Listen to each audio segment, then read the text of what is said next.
चल रही हैं और फैलाई जा रही हैं कि अमेरिका और ईरान के बीच में बातचीत हो रही है। देखें, अमेरिका ने ये दावा किया है कि ये बातचीत का आगाज अमेरिका की जानिब से नहीं किया गया, ये आगाज ईरान की जानिब से किया गया।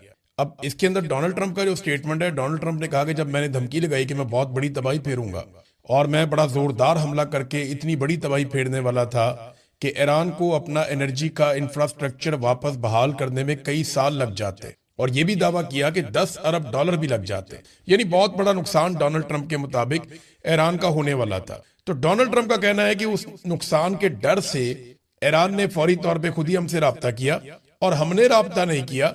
हम उम्मीद करते हैं कि मुज़ाकरात के नतीजे में फायदा होगा। अब ये डोनाल्ड ट्रंप का कहना है, जबकि ईरान का ये कहना है कि हमारी तो कोई बातचीत ही नहीं हुई, हमारा अमेरिका से कोई राब्ता नहीं हुआ। अब खबरें ये आ रही हैं कि पाकिस्तान को, तुर्की को और एक मुल्क है ओमान, इन 3 मुल्कों का किरदार बताया जा रहा है, मिस्र का किरदार भी बताया जा रहा है कि इन मुमालिक ने कुछ रोल अदा किया है अमेरिका और ईरान के बीच में जंगबंदी का। लेकिन क्या वाकई जंगबंदी होने जा रही है? ये दावा भी किया जा रहा है कि एतवार की शाम को एक राब्ता हुआ है आसिम मुनीर में और डोनाल्ड ट्रंप में। अब अगर ट्रंप को पीर वाले दिन ईरान कहता है कि जंगबंदी करो, तो ट्रंप फिर आसिम मुनीर साहब से एतवार के दिन जंगबंदी के बारे में क्यों बात करता है? सवाल तो ये भी पैदा होता है। बड़ी टेक्निकल चीजें हैं, जंग के अंदर ज्यादातर झूठ ही चलता है, और डोनाल्ड ट्रंप अगर बोले तो फिर तो आपको पता है कि वो तो चीजों को बढ़ा चढ़ा देते हैं। उन्होंने तो इंडिया के 6 जहाज गिरे हुए भी 11 तक पहुंचा दिए थे। अब जो अमेरिका के गिरे जहाज, अगर उनको भी डोनाल्ड ट्रंप ऐसे ही बढ़ाए तो 50-60 जहाज हो सकते हैं। बहरहाल, ईरान के मुतालबात क्या हैं जंगबंदी के लिए और अमेरिका के मुतालबात क्या हैं जंगबंदी के लिए, ये है सबसे तगड़ी और इंपॉर्टेंट खबर जिसके ऊपर हम सबको नजर रखनी पड़ेगी। पहले देखते हैं कि अमेरिका क्या चाहता है। अमेरिका ने कहा कि डील करने के लिए या जंगबंदी करने के लिए या मामला खत्म करने के लिए ईरान को जो अफजूदा यूरेनियम है, जो यूरेनियम उसने तैयार की हुई है 60% जिसको प्यूरिफाई किया हुआ ईरान ने, वो यूरेनियम अमेरिका के हवाले कर दे। किसी और को नहीं देनी, अमेरिका को देनी है वो यूरेनियम ईरान ने जो 60% कारामद हो चुकी है, अफसूदा हो चुकी है।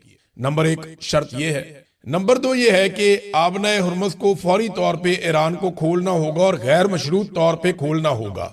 ये जनाब 2 चीजें डोनाल्ड ट्रंप ने कही हैं कि उन्होंने कहा जी ईरान की एक बड़ी काबिल एहतराम ईरानी शख्सियत से हमारी बातचीत हुई है और उसका नाम नहीं बताना चाहते, लेकिन मुश्तबा खामनाई नहीं है जिनके साथ बातचीत हुई है।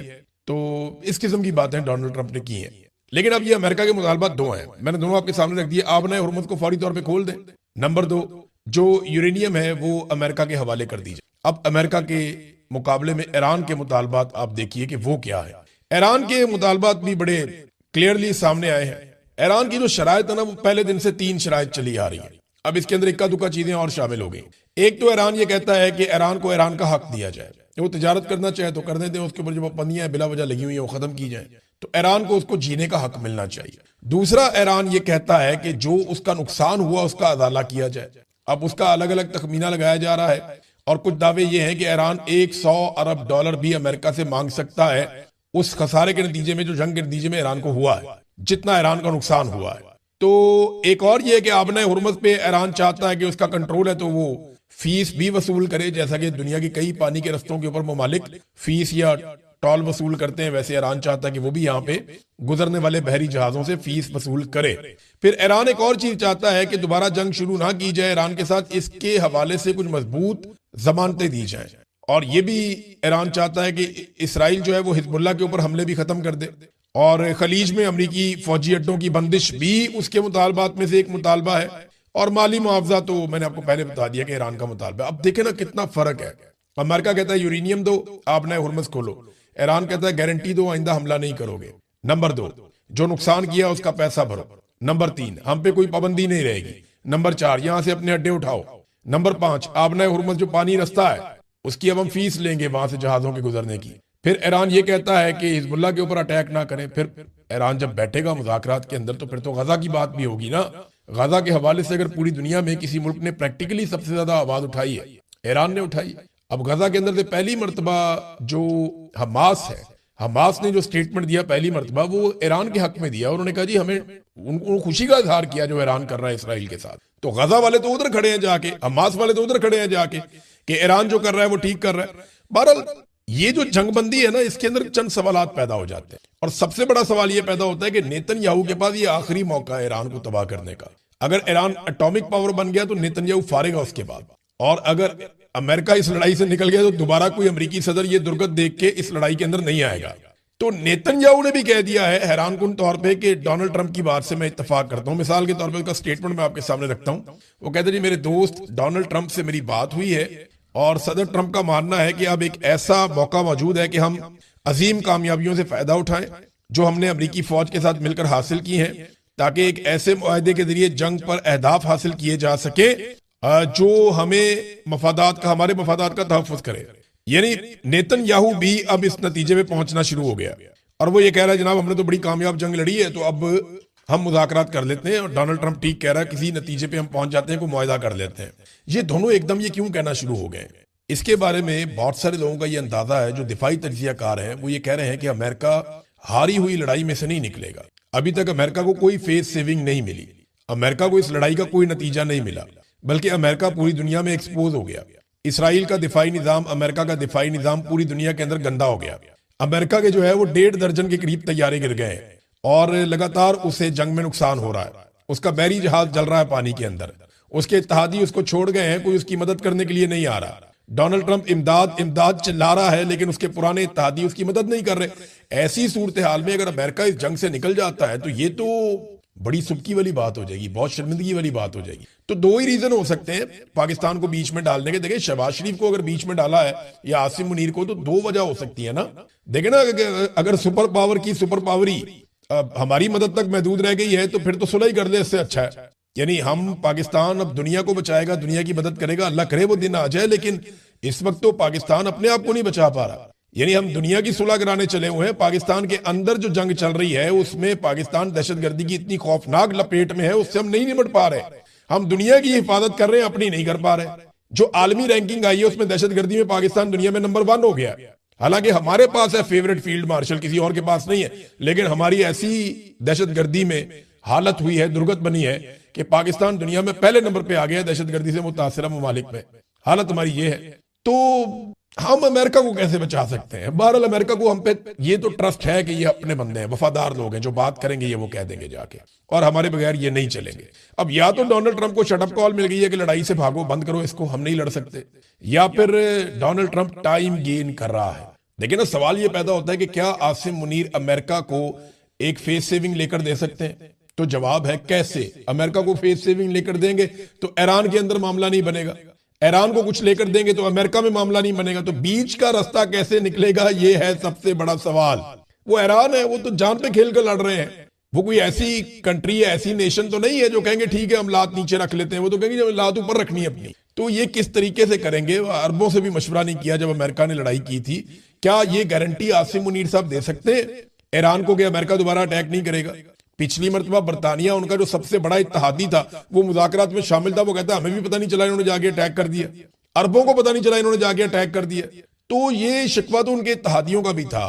तो गारंटी देना भी बड़ा मुश्किल है, अमेरिका को फेस सेविंग लेकर देना भी बड़ा मुश्किल है। और अगर लेकर देनी है तो किस नौयत की फेस सेविंग लेकर देनी है? बहुत अभी देखें ना, 4,500 अमेरिकी फौजी रस्ते में जो मिडिल ईस्ट में आ रहे हैं। अब उनको पहुंचने में और सेटल होने में 4-5 दिन का टाइम चाहिए। तो 5 दिन तो मांग लिया डोनाल्ड ट्रंप ने, और वो इसको एक जंगबंदी समझ रहे हैं, लेकिन जंगबंदी हुई नहीं है। अभी भी ईरान जवाबी हमले कर रहा है, और ईरान के जवाबी हमलों के हवाले से इन्होंने 6 ड्रोन मारे हैं शाम के इलाके खराबुल जेर में। वहां पे 6 ड्रोन मारे गए हैं, वो वहीं से उड़े थे, लेकिन ईरान की हमायतियों ने मारे हैं। ईरान ने खुद नहीं मारे। वहां पे अमेरिकन फौजियों के नुकसानात का भी इतला मिल रही है, जबकि 3 बड़े हमले जो हैं वो ईरान ने अभी किए हैं, इसराइल पे और अमरीकी अड्डों पे, और उनकी जिम्मेदारी भी ईरान कबूल कर रहा है। यानी ये 3 बड़े हमले मजीद हुए हैं ईरान की जानिब से। तो लड़ाई ऐसे खत्म नहीं हुई, अभी लड़ाई अभी चल रही है।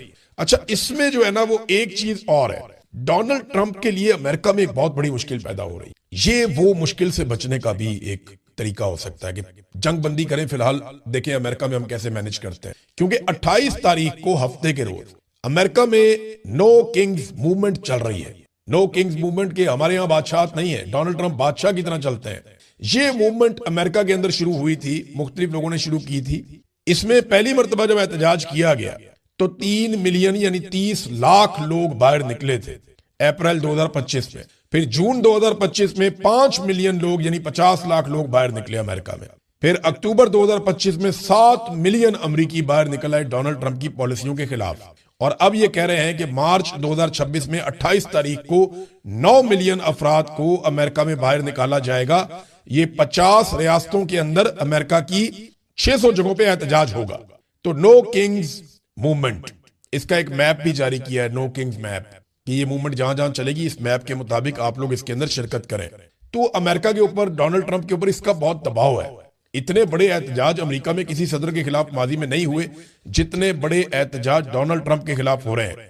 अब इनसे भी डोनाल्ड ट्रंप ने अपने आप को बचाना है, तो इसलिए शायद वो थोड़ा सा मिडिल ईस्ट से तवज्जो हटा के इस तरफ आया और फिर वापस वो लड़ेगा, क्योंकि बगैर फेस सेविंग के मुझे जाती तौर पे ऐसा नहीं लगता। देखिए, मेरा नुक्ता नजर गलत भी हो सकता है, लेकिन अमेरिका की अगर पूरी तारीख आप देखें तो वो इस हजीमत और इस शर्मिंदगी के साथ नहीं निकलेगा। वो बहुत बड़ा कोई डिजास्टर ही कराएगा अमेरिका। यहां से इस तरह अमेरिका इस लड़ाई से निकलना बहुत मुश्किल है। हालांकि हर दफा एक लड़ाई से बड़े लंबे अरसे के बाद अमेरिका बड़ी मुश्किल से ही निकला। फेस सेविंग किसी ने लेकर ही दी है तो लेकर दी है। पहले भी पाकिस्तान ने इनको अफगानिस्तान से फेस सेविंग लेकर दी थी, और अब क्या पाकिस्तान ईरान से इनको फेस सेविंग लेकर दे सकता है? देखे ना, अरब ममालिक अब तैयारी कर रहे हैं कि हो सकता है वो भी इस लड़ाई का हिस्सा बन जाए। तो अगर वो इस लड़ाई का हिस्सा बन जाते हैं 5 दिन के बाद, तो ट्रंप के लिए तो बड़ा फायदा है इसमें। और इन 5 दिनों के अंदर हो सकता है कोई बहुत बड़ा फॉल्स फ्लैग ऑपरेशन हो जाए। ईरानी ये कहते हैं कि सऊदी अरब में अरामको जो एक ऑयल फील्ड है उसके ऊपर कोई बहुत बड़ा अटैक किया जा सकता है। उन्हें इस बात का खदशा है, जो ईरानी है बार बार कह रहे हैं कि कोई ना कोई फॉल्स फ्लैग ऑपरेशन करके ये सारे हमें मिलके पड़ जाएंगे। लेकिन देखते हैं कि क्या होता है। हमें ना सिचुएशन को साथ साथ आपको रिपोर्ट करना है। हम इसके बारे में प्रेडिक्शन कर नहीं सकते, जंग है ना, कभी पीछे हटना पड़ता है, कभी आगे आना पड़ता है। लेकिन डोनाल्ड ट्रंप ने एक चीज सीख ली है। ये अमेरिकन मीडिया में बातें हो रही हैं, वहां बहुत सारे लोग ये बात कर रहे हैं कि इन्होंने ये सीख लिया है कि कौन सा बयान देना है तो स्टॉक मार्केट ऊपर जाएगी, कौन सा बयान देना है तो स्टॉक मार्केट नीचे आएगी। ये बड़ी इंटरेस्टिंग सूरत पैदा हो गई। ट्रंप बयान देता है कि जनाब हम 5 दिन तक कोई अटैक नहीं करेंगे, बिजली घरों पे हमले नहीं करेंगे, तो स्टॉक मार्केट में $2 ट्रिलियन का, 2000 अरब डॉलर का इजाफा हो गया। स्टॉक मार्केट ऊपर चली गई, यानी जिन्होंने भी शेयर्स खरीदे हुए थे वो 2000 अरब डॉलर का मुनाफा कमा गए। लेकिन जैसे ही ईरानी हुकूमत ने कहा कि जनाब कोई हमारे राब्ते नहीं हुए, कोई मुज़ाकरात नहीं हुआ, तो $3 ट्रिलियन मार्केट से निकाल लिए गए। यानी जो $2 ट्रिलियन ऊपर गया था वो $3 ट्रिलियन मार्केट से निकाल लिया गया। ईरान की क्रेडिबिलिटी ऐसे लगता है कि डोनाल्ड ट्रंप या अमेरिका से ज्यादा है। लेकिन सवाल यह पैदा होता है कि ये स्टॉक मार्केट के उतार चढ़ाव में इस जंग के दौरान पैसा कौन बना रहा है ना बड़ा खेल। तो डोनाल्ड ट्रंप को और उनके दोस्तों को कम से कम ये बात तो समझ आ गई है कि कौन सा स्टेटमेंट देना है तो स्टॉक मार्केट ऊपर जाएगी, उस वक्त शेयर्स आप बेच दें। कौन सा स्टेटमेंट देना है तो स्टॉक मार्केट नीचे जाएगी, उस वक्त आप शेयर्स खरीद लें। ये इस किस्म की बातें जो हैं बहुत सारे लोग जो इकोनॉमी को समझते हैं वो लोग कर रहे हैं। मैं कोई ज्यादा इसका एक्सपर्ट नहीं हूं, लेकिन ऐसी ही बातें हम सुन रहे हैं। नाजरीन, डोनाल्ड ट्रंप की कुर्बत से पाकिस्तान को क्या मिला? एक बड़ा सवाल यह है। बहुत सारे लोग पाकिस्तान में बगले में जाते हैं कि ट्रंप पाकिस्तान की बात करता है, फेवरेट फील्ड मार्शल कहता है। क्या मिला? ये तो सिर्फ चंद लोगों की मौजें लगी हुई है कि उनके इक्तदार को तूल मिल गया। पाकिस्तान को क्या मिला? कोई सरमायाकारी आई? नहीं। कोई पाकिस्तान के कर्जे उतर गए? नहीं। कोई पाकिस्तान में दहशतगर्दी खत्म हो गई? नहीं। कोई पाकिस्तान में अमन सुकून आ गया? नहीं। कोई पाकिस्तान में इस्तेहकाम आ गया? नहीं। कोई बैरून मुल्क से बहुत सारा पाकिस्तान में मालो दौलत आ गया? नहीं। क्या बाहर से बहुत सारे सयाह पाकिस्तान में आ गए? नहीं। और पाकिस्तान को कुछ टके का फायदा भी तो हो। इसका फायदा तो फील्ड मार्शल को और उनके चंद लोगों को है जो जबरदस्ती आकर इक्तदार में बैठे हुए। फील्ड मार्शल ने क्या किया? उन्होंने अपना फील्ड मार्शल का ओहदा ले लिया, ताहयात इस्तिस्ना ले लिया और 5 साल की एक्सटेंशन ले ली। फायदा ही फायदा। शहबाज शरीफ बगैर हुकूमत के इक्तदार में आगे बैठ गया, बगैर अवामी वोटों के आगे इक्तदार में बैठ गया और चौड़े होकर अपनी हुकूमत गुजार रहा है। और अपने मुखालिफ इमरान खान को इन सब ने मिलकर जेल में डाला। फायदा तो इन चंद लोगों को, पाकिस्तान को तो कोई फायदा ही नहीं है। ना हमारी गुर्बत कम हुई, ना हमारी महंगाई कम हुई, ना हमारी बेरोजगारी कम हुई, ना हमारी मईशत बेहतर हुई, ना हमें दुनिया को कर्जे दे रही है, ना दुनिया कोई हमारी इमदाद कर रही है, ना हमारे मामला बेहतर हो रहे हैं। कुछ भी बेहतर नहीं हो रहा। तो हमें सरमायाकारी भी नहीं आ रही। तो हमें, और बल्कि अमेरिका ने इंडिया पे पाबंदी नहीं लगाई, हमारे लोगों के वीजा पे पाबंदी लगा दी। हमें तो फायदा नहीं हुआ। इंडिया को इजाजत दी कि आप रशिया से सस्ता तेल ले लें, हमें नहीं देते। यानी फायदे तो इंडिया को हो रहे हैं, हमें फायदे नहीं हो रहे। लेकिन हमारे चंद लोगों, लेकिन अमेरिकन को यह समझ आ गई कि इनके चंद लोगों को राजी रखो, उनको इक्तदार में रखो, इनसे जो मर्जी काम करो। इंडिया को आपको बड़ा बेनिफिट देना पड़ेगा अगर उनके साथ आपने ताल्लुक चलाना है। तो ये मिलिट्री एस्टेब्लिशमेंट की हरकतों की वजह से ना हमारी फौज भी बदनाम होती है। ये देखे ना, ये एक वीडियो में देख रहा था, अस्टोर में, ये छोटी सी वीडियो दिखा भी देते हैं आपको, एक क्लिप थोड़ा सा। अस्टोर में पाक फौज के हक में एक शानदार रैली निकली है। इसमें जनाब 2 थानों की पुलिस है, साथ को सिक्योरिटी के लोग हैं, दूसरे सादा कपड़ों में कुछ सरकारी मुलाजिम भी हैं और चंद सहाफी भी हैं। और ये 3 या 4 बंदे हैं जिन्होंने रैली निकाली। जो असल जो रैली निकालने वाले बंदे हैं वो 3 या 4 है। यानी अगर 3 और 4 बंदों ने रैली निकालनी है पाक फौज के हक में, ये हालात पहुंच गए हैं, तो पाकिस्तान की मिलिट्री एस्टेब्लिशमेंट को बैठ के सोचना पड़ेगा कि इतनी कुर्बानियां देने के बावजूद ये फौज के साथ उन्होंने किया क्या, कितनी बड़ी ज्यादती की फौज के साथ। और ये सब सियासत में गैर जरूरी मुदाखलत की वजह से, वो काम करने की वजह से जो इनके करने का नहीं था। भाई इनके करने का काम था दहशतगर्दी खत्म कर दे, पाकिस्तान को दुनिया में नंबर 1 बना दिया दहशतगर्दी में इन्होंने। जो काम करने वाला था वो किया नहीं, और जिस काम में हाथ डाला उसमें पाकिस्तान को डुबो दिया। मईशत में हाथ डाला, SIFC का सफेद हाथी बनाया, तबाही फेर दी, कोई चीज ठीक नहीं की। और हालात ये है इस वक्त नाजरीन, जो मैं अब आपको बता रहा हूं कि पाकिस्तान में लुटमार कैसे हो रही है। फैसल मस्जिद इस्लामाबाद, ये मैं इस्लामाबाद के सहाफियों को कह रहा हूं, जरा थोड़ा सा ना आप जाके इंक्वायरी करें। इस्लामाबाद के जो मेरे दोस्त हैं सहाफी, मैं उन्हें मौका दे रहा हूं कि वो जाके इसके ऊपर इंक्वायरी कर ले, वरना चंद दिनों के अंदर मैं ये सारी खबर देने वाला हूं। फैसल मस्जिद के पास E7 में डॉक्टर अब्दुल कदीर खान साहब, जो मोहसिन पाकिस्तान है, जिन्होंने एटम बम बनाया था, उनके जेरे इस्तेमाल एक सरकारी घर रहा है। अच्छा बड़ा घर है, खूबसूरत। इस घर का किराया भी अब ना 15-20 लाख रुपया महीना किराया होगा इसका, शायद इससे भी ज्यादा हो। बड़ा जबरदस्त घर है। वो घर इस वक्त रेनोवेट किया जा रहा है, धड़ाधड़ उसके अंदर सजावट हो रही है, कीमती सामान जा रहा है, और किसी खास शख्सियत के लिए उस घर को रेनोवेट किया जा रहा है। वो जो खास बड़ी शख्सियत है ना, वो रोजाना की बुनियाद पे जाके वहां पे अक्सर वहां जाके विजिट करके देखती भी है कि मेरा घर कैसा बनाया जा रहा है। तो बहरहाल ये आप चेक कर लें। और एक और चीज भी देख लें कि F6 में आईनी अदालत के जजों को करोड़ों रुपए के प्लॉट बांटे जा रहे हैं। इनसे काम क्या लेना है आप सारे अच्छी तरह जानते हैं। इनसे यही काम लेना है ना, नाइंसाफी करवानी है, जो इन्होंने की है पहले भी। किसी की नशिस्तें किसी को दे दी, मिलिट्री कोर्ट्स के अंदर वो दे सजाएं आप लोगों को, तो ये इस तरह ज्यादती है ना ये। फिर एक बहुत बड़ा जज है नाजरीन, बहुत बड़ा जज है पाकिस्तान का, आप समझ जाएंगे कौन है।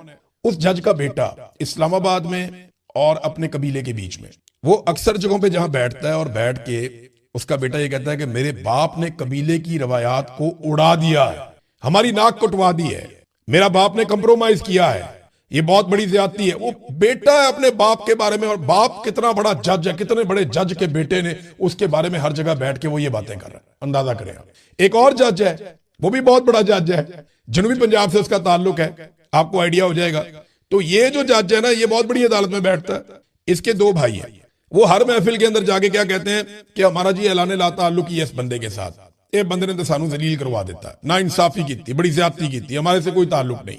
ये जजेस अपने घरों में अकेले हो रहे हैं, इनको पहचाने आप। जो लोग इंसाफ दे सकते हैं उन्होंने इंसाफ नहीं दिया। मैं चंद जजेस के बारे में मुझे बड़ा शिकवा है, यानी पाकिस्तान के